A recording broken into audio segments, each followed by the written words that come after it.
Imagina por un momento que todo en lo que has creído durante 3 años se derrumba en una sola noche.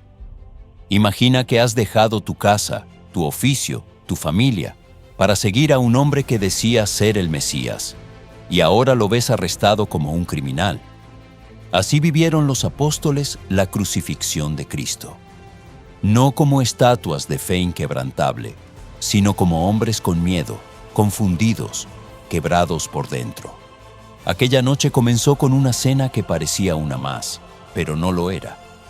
En un aposento alto de Jerusalén, Jesús partió el pan y dijo palabras que ellos no entendieron del todo. Uno de vosotros me va a entregar. Juan 13:21. El silencio fue espeso, las miradas cruzadas, el corazón acelerado, Pedro preguntando en voz baja, Juan recostado sobre el pecho del maestro, Judas saliendo a la oscuridad, y la noche se volvió más profunda que nunca. Y antes de comenzar, quiero hacerte una invitación muy importante. Si te apasiona descubrir los secretos ocultos de la Biblia, entender los detalles que casi nadie explica y profundizar en los momentos más impactantes de la historia de Cristo, suscríbete ahora mismo al canal, activa la campana y quédate hasta el final. Porque lo que vas a escuchar sobre cómo los apóstoles vivieron la crucifixión de Jesús no es lo que normalmente te cuentan. Todo empezó a fracturarse en aquella cena en Jerusalén. Jesús habló de traición. Juan 13:21. Uno de vosotros me va a entregar. El aire se volvió pesado. Nadie entendía completamente. Pedro preguntaba. Juan observaba. Judas salió a la noche y algo invisible se quebró en el grupo. No era solo una advertencia, era el inicio de una separación. En Getsemaní la tensión fue insoportable. Mateo 26:38 recoge el lamento. Mi alma está muy triste hasta la muerte. Velad conmigo. Los apóstoles nunca habían visto así a su maestro. El que calmó la tormenta ahora temblaba en oración. El que resucitó a Lázaro ahora sudaba sangre. Y ellos dormían. No por maldad, sino por debilidad. El peso espiritual era demasiado grande. Cuando llegaron las antorchas y los soldados, el miedo explotó como fuego seco. Judas besó a Jesús. Pedro reaccionó con violencia, todavía pensando en un reino político. Mateo 26:51. Sacó la espada, pero Jesús lo detuvo. Vuelve tu espada a su lugar. Mateo 26:52. En ese momento comprendieron algo aterrador. Él no iba a defenderse. Y entonces ocurrió lo que marcaría sus corazones para siempre. Mateo 26:56 lo dice sin adornos. Todos los discípulos, dejándole, huyeron. La crucifixión comenzó para ellos en esa huida. Corrieron en la oscuridad. Corrieron con el sonido de las armaduras detrás. Corrieron dejando atrás promesas hechas horas antes. Aunque todos te abandonen, yo no. Mateo 26:33. Ahora esas palabras pesaban como piedra. Pedro siguió de lejos, siempre de lejos. Esa distancia fue el principio de su quiebre. Desde el patio del sumo sacerdote escuchaba el juicio improvisado. Golpes, burlas, falsos testigos. Vio cómo el sistema religioso condenaba al inocente. Vio a Caifás rasgar sus vestiduras sin comprender que ese gesto anunciaba el fin de una era. 3 veces le preguntaron si conocía a Jesús. 3 veces lo negó. Mateo 26:74. Y enseguida cantó el gallo. Lucas 22:61 describe el instante que lo atravesó. El Señor se volvió y miró a Pedro. No fue una mirada de odio, fue una mirada que lo sabía todo. Pedro salió y lloró amargamente. Así empezó a vivir la crucifixión, con culpa, con vergüenza, con el alma hecha pedazos. Mientras tanto, Juan logró acercarse más. Él presenció el traslado ante Poncio Pilato, vio la presión política, escuchó a la multitud gritar, «Crucifícale». Juan 19:6. Cada grito era como un golpe contra la esperanza mesiánica que habían construido durante años. Pero aún no había cruz, aún no había clavos, solo incertidumbre. Los apóstoles estaban dispersos por Jerusalén, algunos escondidos, otros intentando entender qué estaba pasando. ¿Cómo podía el Mesías ser entregado a los romanos? ¿Dónde estaban las legiones de ángeles? ¿Dónde el trono prometido? Isaías 53 comenzaba a cumplirse ante sus ojos, pero no podían verlo. Despreciado y desechado entre los hombres, varón de dolores, ellos esperaban un libertador político, no un siervo sufriente. Cuando Pilato mandó azotar a Jesús, Juan 19:1, la brutalidad romana dejó claro que aquello no era un simple castigo, era una sentencia. El látigo desgarraba la carne y al mismo tiempo desgarraba la fe inmadura de aquellos hombres. Cada latigazo rompía una expectativa equivocada. La corona de espinas fue colocada, el manto de burla, las bofetadas. Y los discípulos, escondidos en diferentes rincones, comenzaron a comprender que la situación era irreversible. La crucifixión no sería evitada, pero todavía no había terminado el proceso. Todavía no habían visto el Gólgota, todavía no habían escuchado el martillo. La cruz se acercaba, lentamente, y ellos la estaban viviendo paso a paso, con miedo, con confusión, con una fe que parecía apagarse. Y lo más impactante es que aún no entendían que todo aquello no era derrota, sino el cumplimiento exacto del plan eterno. La mañana avanzaba, y con ella la sentencia se volvía inevitable. Los rumores corrían por Jerusalén como fuego entre paja seca. El Nazareno sería crucificado, no azotado solamente, no encarcelado, crucificado. Para los apóstoles, esa palabra tenía un peso aterrador. La crucifixión no era solo muerte, era humillación pública. Era el castigo reservado para esclavos, rebeldes y traidores al imperio. Deuteronomio 21. 23 resonaba en sus mentes.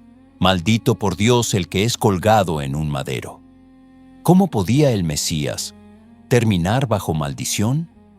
Cuando Jesús fue entregado para ser crucificado, Juan 19:16, el proceso ya no podía detenerse.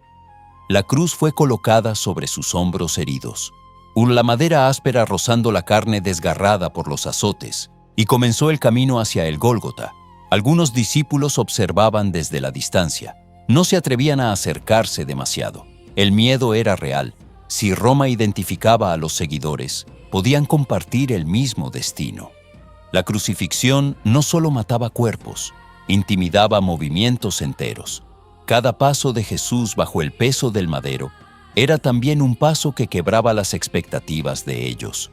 Habían imaginado tronos, ahora veían sangre. Habían esperado coronas de oro, ahora contemplaban espinas. Simón de Cirene fue obligado a ayudar. Lucas 23:26.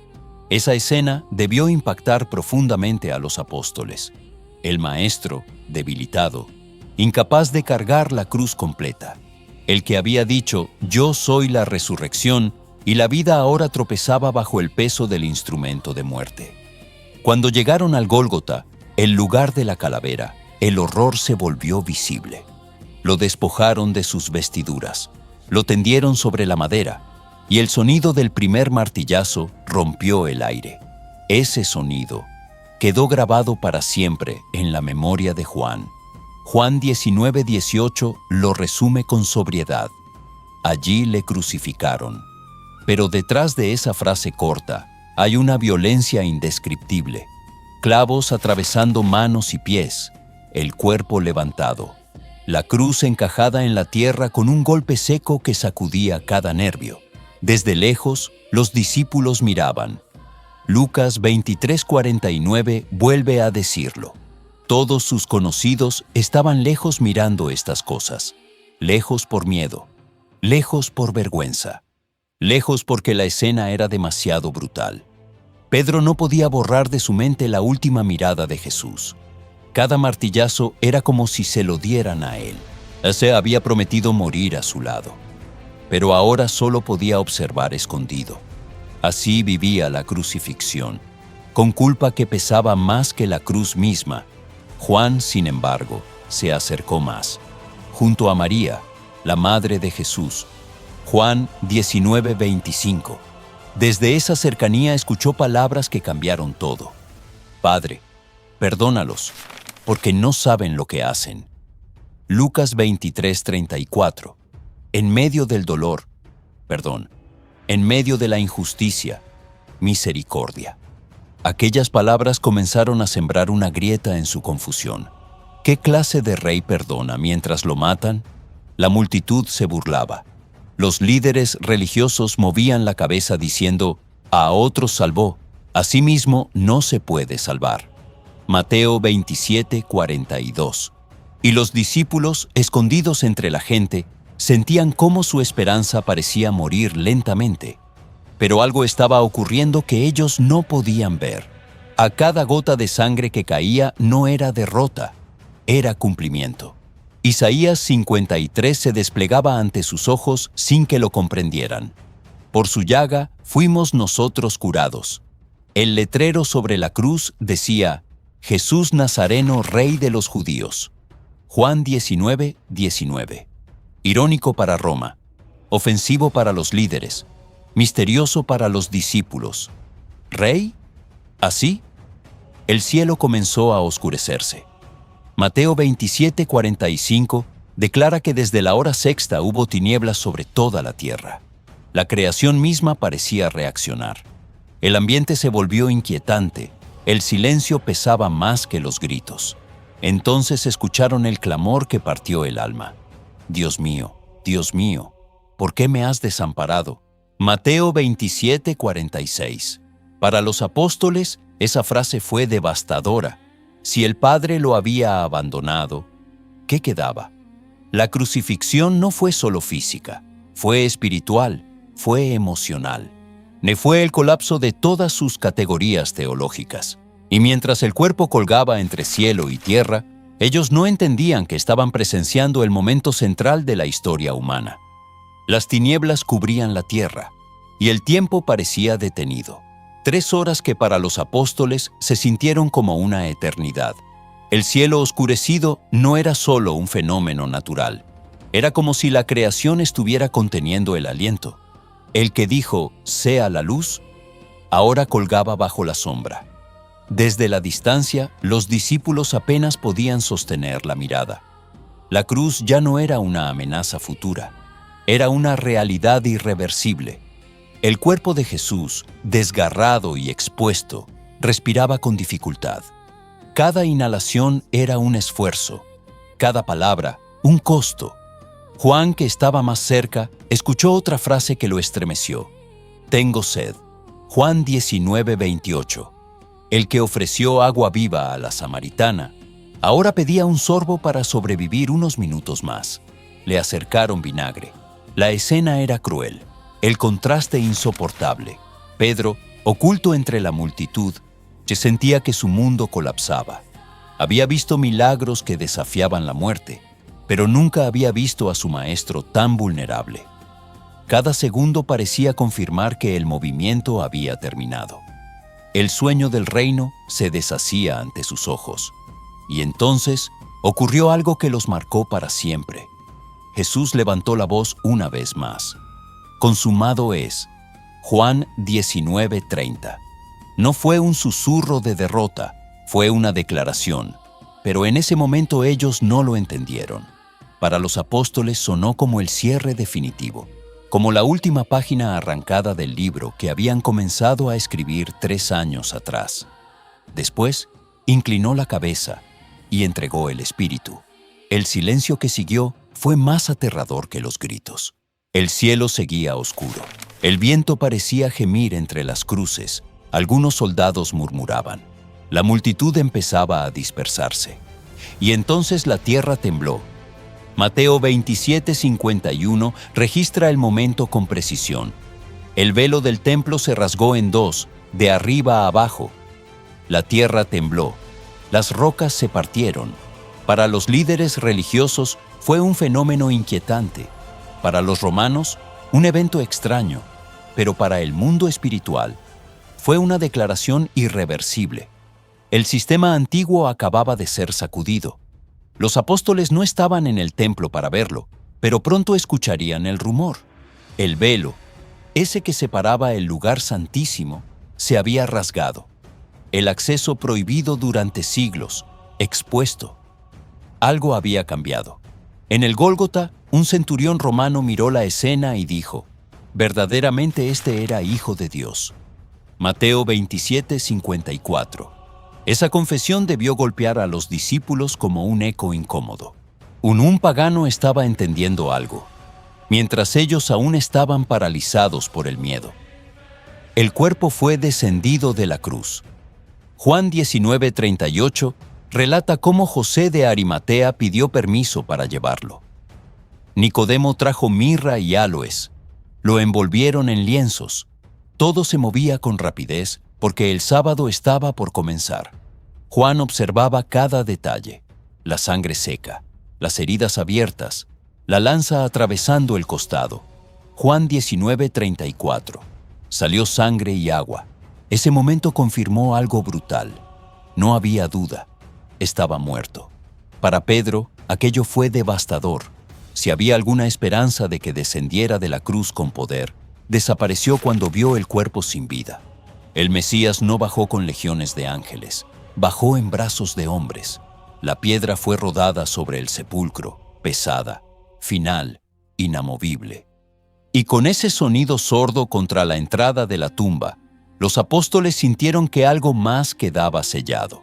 Sus sueños, sus expectativas, sus planes. Regresaron a esconderse. Juan 20:19 diría más tarde que estaban con las puertas cerradas por miedo. Pero antes de ese encierro hubo un momento de silencio absoluto. Un vacío difícil de describir. La cruz ya no estaba levantada, pero la imagen seguía clavada en sus mentes. Pedro no hablaba. Andrés evitaba preguntas. Tomás luchaba con pensamientos oscuros. Cada uno procesaba el trauma a su manera. Habían seguido al que creían invencible y ahora estaba en una tumba sellada por Roma. No comprendían aún que Isaías 53 se había cumplido con exactitud. No entendían que el Cordero Pascual había sido ofrecido. Solo sabían que el Maestro había muerto. Sí, el sábado cayó sobre Jerusalén como una losa fría. La ciudad guardaba reposo, pero en el interior de los apóstoles no había descanso. El cuerpo de Jesús estaba en una tumba sellada. Soldados romanos custodiaban la piedra. Mateo 27:66. Todo parecía definitivo. La crucifixión había terminado, pero el impacto apenas comenzaba. Encerrados, con las puertas atrancadas, repasaban cada detalle: el juicio, los azotes, la corona de espinas, el sonido del martillo, la última mirada. Cada escena volvía una y otra vez como un eco imposible de apagar. Así vivieron la crucifixión de Cristo, no solo en el Gólgota, sino en la memoria que los perseguía. Pedro estaba destrozado. Su negación lo atormentaba más que la muerte misma. Había prometido fidelidad hasta la muerte. Mateo 26:35. Y ahora el Maestro estaba muerto, y él había fallado. Si la cruz no solo colgó en el monte, colgaba sobre su conciencia, Tomás luchaba con preguntas que nadie se atrevía a formular en voz alta. ¿Y si nos equivocamos? ¿Y si malinterpretamos las señales? La esperanza mesiánica que los sostuvo durante 3 años parecía una ilusión rota. Juan, sin embargo, meditaba en las palabras finales. Consumado es. Juan 19:30. Esa frase no sonaba como derrota en su interior. Sonaba como cumplimiento. Algo se había completado. ¿Pero qué? Mientras tanto, en el templo, los sacerdotes continuaban con los sacrificios como si nada hubiera ocurrido. Corderos eran ofrecidos en el altar. Incienso ascendía, pero el velo rasgado permanecía como testigo silencioso. Mateo 27:51. El sistema antiguo había sido herido de muerte, aunque muchos aún no lo sabían. La crucifixión no fue un accidente político, ni no fue simplemente la ejecución de un líder incómodo. Fue el momento exacto en que el Cordero de Dios quitó el pecado del mundo. Juan 1:29. Lo que los apóstoles vivieron como derrota era en realidad la victoria más profunda, pero todavía no podían verlo. En la madrugada del primer día de la semana, algunas mujeres fueron al sepulcro. Marcos 16:2. Llevaban especias, llevaban tristeza, llevaban resignación. Nadie iba esperando un milagro. Iban a terminar el proceso de muerte. La piedra había sido removida. Ese detalle cambió todo. Cuando María Magdalena regresó con la noticia, Juan 20:2, los discípulos no reaccionaron con fe inmediata. Corrieron. Pedro y Juan llegaron al sepulcro. Juan 26:7 describe los lienzos puestos en orden. No era un robo apresurado. No era un cuerpo desaparecido al azar. Era una señal. Si la cruz que habían vivido con terror comenzaba a reinterpretarse, el miedo empezó a mezclarse con asombro. La crucifixión ya no era solo un recuerdo de dolor. Se convertía en la pieza central de algo más grande, algo eterno, algo irreversible. Cuando Jesús se presentó en medio de ellos, con las puertas cerradas, Juan 20:19, dijo paz a vosotros. No reprochó la huida, no mencionó la negación, mostró las manos, mostró el costado. Las marcas de la crucifixión no desaparecieron. Las heridas glorificadas eran el testimonio de que la cruz no fue fracaso, fue propósito.